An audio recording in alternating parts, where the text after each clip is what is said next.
Let's take a look. Greetings and welcome to a new Faust guide video. In this one I'm covering item toss Oki after throw. In this first clip I'm just showing that the closest is a meaty. It beats Sol's 5k, which means it will beat any button your opponent can press on wake up other than DP and invulnerable super.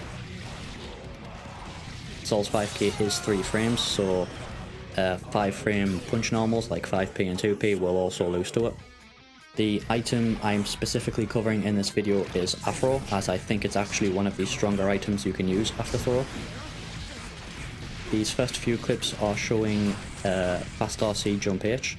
Now normally fast RC jump H isn't good because the jump H will whiff on crouching opponents, which it can lead to some interesting like throw mix, but if you're trying to combo it doesn't work that well.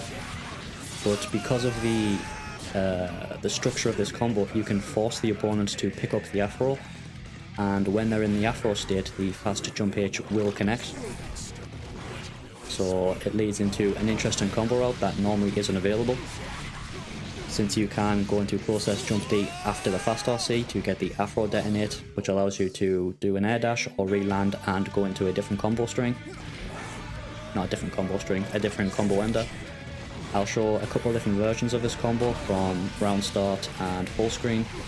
I will be covering a different way you can mix up your opponent after the throw item toss. This is one of the ways you can mix up your opponent using the Afro, because you can also do a fast RC down into a 2k for a low, or you can do a jump D whiff to go into a throw or a command grab. I won't show them in this video, but they are options. You can also do close S 5D and close S 2D. But be warned, the close S 5D does whiff on standing opponents if they block both the close S and the 5D standing. This is a list of all the characters it whiffs on and the characters it hits on. I tested it against all characters. As you can see, it whiffs on most of them. So you probably don't want to lead with this option. You'll probably want to start by doing the 2D first, since that is way more consistent, and once you condition them to respect the, well not respect, but block the 2D, you can then start going for the 5D. Although the 5D combos, in my opinion, are slightly easier to do than the 2D ones. So I will show them ones first. Again, like the previous clips, I will show them from round start and from full screen. I think I have some in the corner as well. This clip here is just testing some Afro love setup thing. I don't know how useful it's going to be.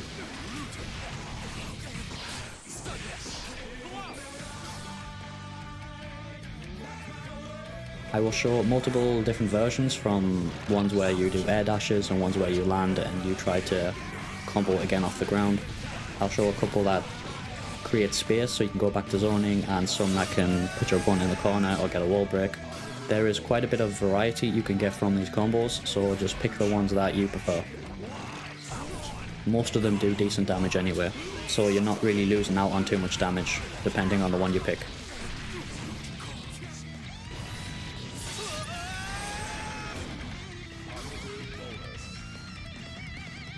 I've been testing other items, so like hammer and meteors and mini Fausts.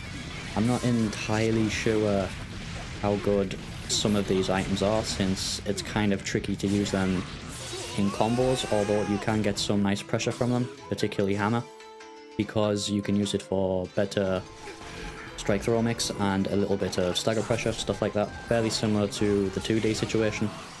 I don't know if I'll cover it in a video, since it's quite similar to the 2D hard knockdown item I made covering hammer.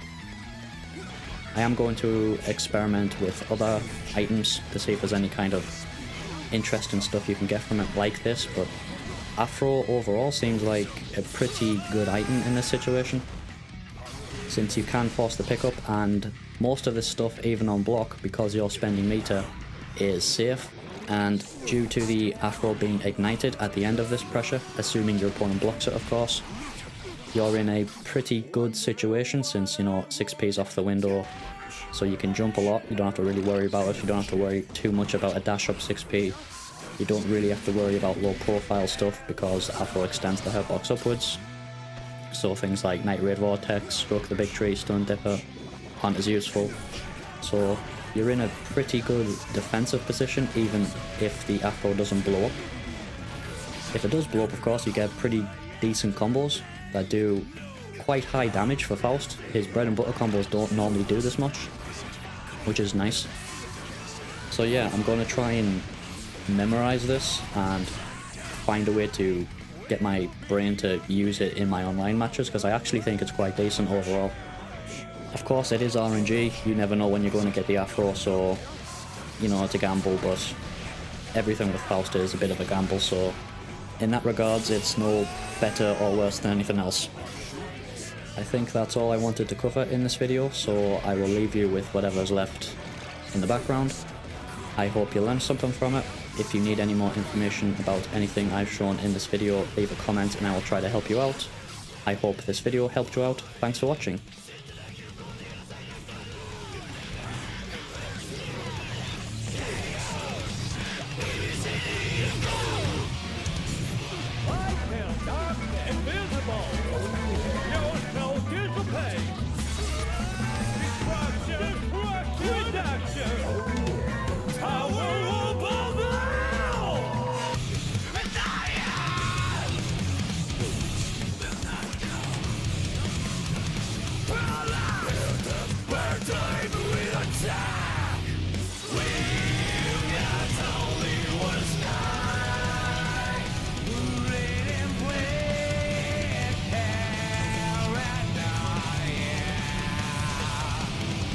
What is it like to you?